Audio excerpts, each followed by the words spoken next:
All right, Raiders fans, let's sit down and really break this team apart because right now there are way more questions than answers, and a lot of people in Raider Nation are starting to feel the weight of that frustration. That last game was one of those battles where both sides walked in knowing it was going to be physical, messy, and difficult to come away with a win. But here's the thing. Games like it are supposed to teach you something about your identity as a football team. The problem is, we're watching the Raiders play like they still don't even know who they are, and that is not acceptable at this stage. When you look at the defense, for example, there's this constant theme of keeping it simple. It's basic coverages, it's conservative looks, and too often it feels like the scheme is just sitting back, waiting for mistakes instead of forcing the issue. Fans are tired of vanilla play calling because you cannot win consistently in this league by just hoping the other team slips up. Where are the disguised blitzes? Where is the pressure? Where is the creativity? This defense has athletes. It has guys who can move around and cause chaos, but they're being put in a box. And once offenses figure that out, they know exactly how to attack it. That's why you keep hearing people say the Raiders need to mix it up, and they're not wrong. Now let's flip to the offense, and man, this is where things get complicated. Everyone points fingers at the offensive line, and sure, they deserve some of that heat because the protection hasn't been good enough. But it's not only the line. You start noticing how often the Raiders are running out of pistol formation, and when you really watch those snaps, it just doesn't work. The spacing looks off, the rhythm feels off, and the routes that are supposed to open up simply don't. It's like the team keeps banging its head against the wall, running the same concepts, expecting a different result. The truth is, there are fundamental issues in design and execution, and those problems are way bigger than just saying the line has to block better. And here's what drives fans crazy. Listen to the way the coaching staff talks after games. You'd think they just showed up a few weeks ago and are still figuring out the roster. No, man.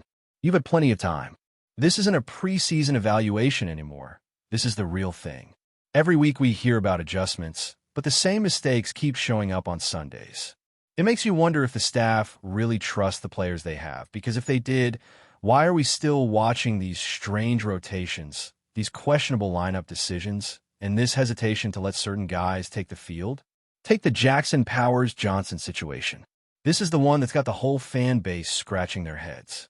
Here's a young offensive lineman who looks like a legit future Pro Bowler, a guy with the size, the strength, and the mentality to anchor this unit for years.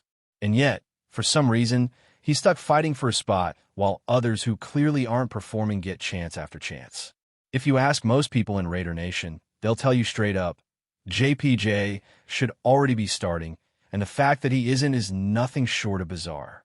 You keep hearing excuses about concussions, about rotations, about fit, but at the end of the day, he's better than the guys in front of him. So why is he on the bench? That's where the trade rumors start creeping in. When fans see a young talent like that not being used, the natural question is whether the team even values him. And honestly, can you blame anyone for wondering? The way things have been handled, it wouldn't shock me if at some point he's wearing another jersey. And the scary part is, you'd probably get more than a fair return for him because the rest of the league knows his value. You talk about third-round picks, maybe more depending on the situation. That's the reality we're facing. And then there's the chatter about Jacoby Myers. Would the Raiders actually move on from him? Probably not, unless someone comes calling with a high pick.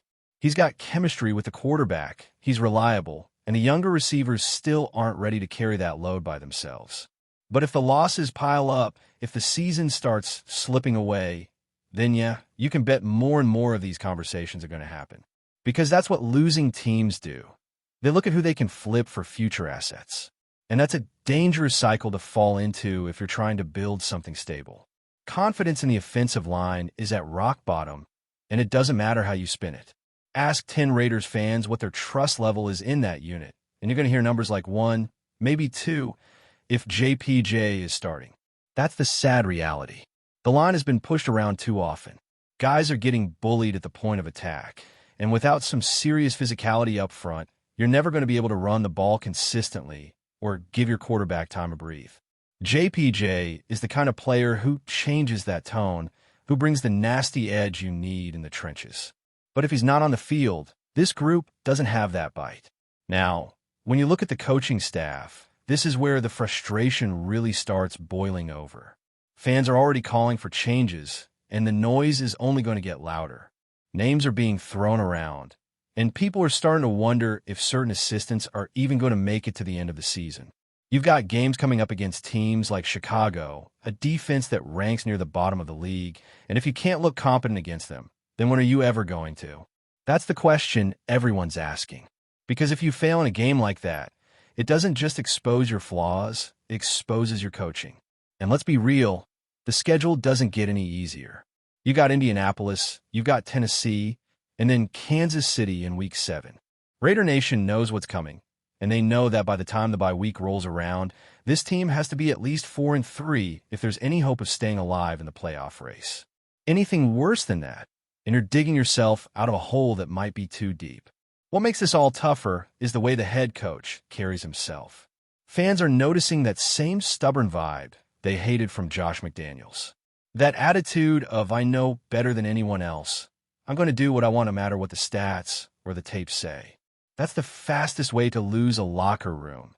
And honestly, you can feel the tension building. You can't just brush off every valid question with an emotional answer. At some point, you've got to back it up with results. And right now, those results aren't there. And the division?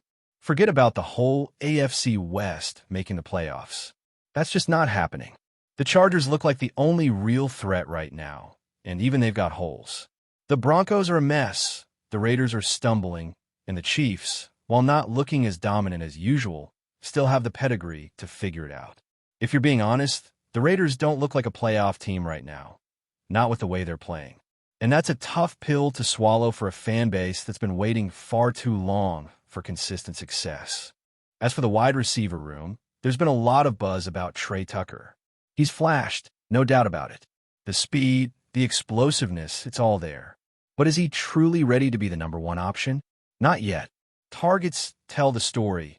And right now, Jacoby Myers and Brock Bowers are still the guys drawing the heavier share. Tucker is benefiting from defenses focusing on them, and he's making the most of it, which is encouraging. He's growing, he's learning, and he's showing that he can be a reliable weapon. That's progress, and that's exactly what you want to see from a young receiver. And let's not forget about the injuries. Michael Myers' situation is a huge concern, and if he can't go, that opens the door for guys like Dante Thornton Jr. to step up. If the Raiders are forced into more three-receiver sets, Thornton is going to see his chances. The opportunity is there, but again, it all comes back to how the coaching staff uses these pieces. That's been the problem all along, not maximizing the talent that's already on the roster. So here we are, 3 weeks into the season, and the Raiders still feel like a team searching for their identity. The excuses are running thin, the fan base is restless, and the players themselves have to be asking the same questions we are. Why isn't the best talent on the field? Why are we sticking to schemes that clearly aren't working? Why does it feel like the staff is just now meeting this roster instead of having a clear plan since day one? All right, Raider Nation, let's keep this conversation rolling because the deeper we dive into this team, the more the cracks start to show. And look, I get it, every franchise goes through growing pains, but with the Raiders, it feels like those pains just drag on year after year, and the excuses stay the same. We keep hearing about patience, about needing more time, about letting the system come together, but at what point do those words lose all meaning? At some point, you have to put results on the field, and right now the results aren't lining up with the talent this roster actually has. Let's circle back to Jackson Powers Johnson for a minute, because this storyline is becoming the biggest symbol of the dysfunction.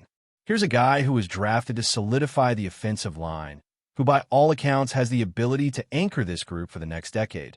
And he's sitting there on the bench while players with far less upside continue to struggle week after week. Fans see it, analysts see it, even opposing defenses probably see it when they line up and realize how thin the Raiders are in the trenches. And when you have talent like that just rotting on the sidelines, people naturally start asking if something deeper is going on. That's why the trade speculation keeps picking up steam. Because when your coaches clearly don't trust you, eventually the question becomes whether you belong in another city where your talent will actually be used. The strange part is the way the coaching staff keeps addressing this in the media. Instead of giving a clear explanation, It's always half answers, contradictions, or vague comments that only add fuel to the fire.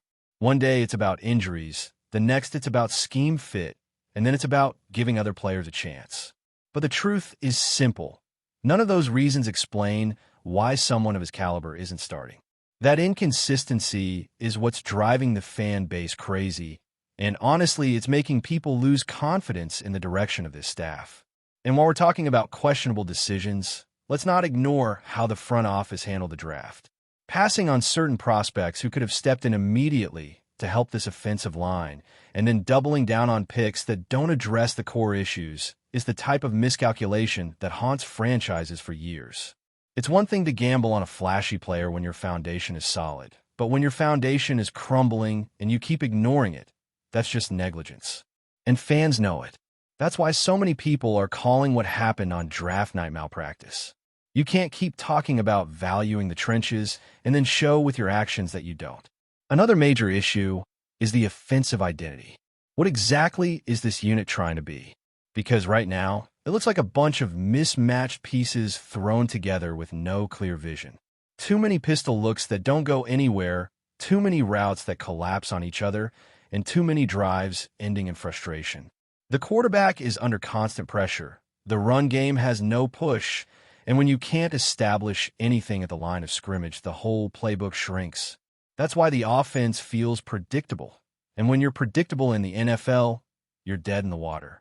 And yet, the one thing keeping the offense from completely falling apart is the talent at wide receiver. Trey Tucker has been a bright spot, no question about it. His speed is electric, and he's finding ways to make plays even when defenses are keying in on Jacoby Myers and Brock Bowers. But here's the reality. He's not ready to carry the load as a true number one. Not yet. You can see flashes of what he might become, but the volume of targets and the consistency still lean toward Myers. The encouraging part is that Tucker's role is growing, and with more confidence and reps, he could turn into that guy down the road. But right now, the team still needs those veterans to lead the way. The injuries only make this more complicated. Michael Mayer not being available takes away a reliable option, and it forces the Raiders into personnel groupings they might not want to use. That opens doors for players like Dante Thornton Jr., who has the tools but is still raw. If Mayer can't go, then Thornton is going to see more chances, and that could be a turning point for him.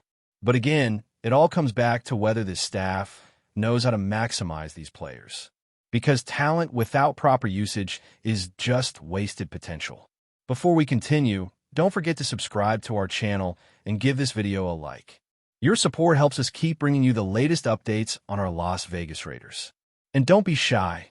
Drop your thoughts on the news in the comments below. Vegas is buzzing with whispers that could shake the NFL landscape. Could Nick Bosa and Lane Johnson soon line up side by side in silver and black? Sources close to the league hint that the Raiders are quietly building a dream wall on the line, pairing one of the most feared edge rushers with one of the most dominant offensive tackles in the game. Nick Bosa, the relentless pass rusher whose presence on the field can change a game in a snap, has been linked to trade rumors all season.